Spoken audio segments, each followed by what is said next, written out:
এটা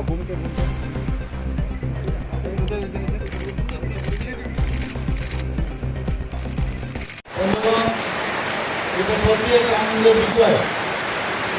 এই হিংসার পথ পরিহার করে আজকে এনএলএফটি এবং এটিএফের সবাই এসে মুক্তিতে ফিরে এসেছে।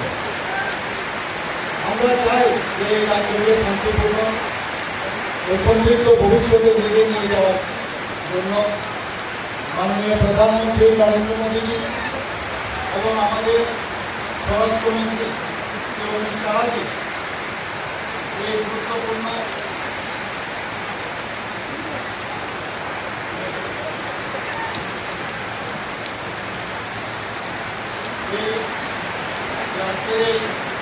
গুরুত্বপূর্ণ যে ওনারা সহায়ক ভূমিকা পালন করেছেন। এর জন্য আমি মাননীয় প্রধানমন্ত্রী নরেন্দ্র মোদীজি এবং কেন্দ্রীয় স্বরাষ্ট্রমন্ত্রী শ্রী অমিত শাহজিকে আমি ধন্যবাদ দিতে চাই। গত 4 সেপ্টেম্বর 2024 কেন্দ্রীয় স্বরাষ্ট্রমন্ত্রী শ্রী অমিত শাহজির উপস্থিতিতে government of India, government of Tripura এবং এনএলএফটি এবং এডিটিএফের আপনারা সবাই জানেন একটা সমঝোতা স্বাক্ষর হয়েছিল দিল্লিতে। তার এই অঙ্গ হিসাবে আজ এখানে যে অর্থ সমর্পণের যে কার্যক্রম এবং সেই কার্যক্রমে আমরা দেখলাম স্বাভাবিক জীবনে সমস্ত এনএলএফটি এবং এডিটিএফের সদস্যরা ফিরে এসেছে। আমরা মাননীয় প্রধানমন্ত্রী নরেন্দ্র মোদীজি যখন প্রধানমন্ত্রীর সাথে কার্যভার গ্রহণ করলেন, উনি বারবার বলেছেন যে নর্থ ইস্ট যদি ডেভেলপমেন্ট না হয় তাহলে ভারতের ডেভেলপমেন্ট হবে না।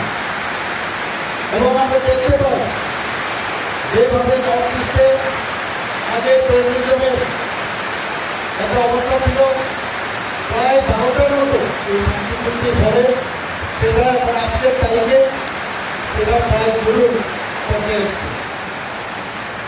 আমরা জানি যতক্ষণ ধরে শান্তি সম্প্রীতি এবং এখানে ট্রাঙ্কুইলিটি না থাকবে তখনই আমাদের সমৃদ্ধি আসবে না। এবং এই যে 12টা আমাদের গুরুত্বপূর্ণ চুক্তি নর্থ ইস্টে হয়েছে,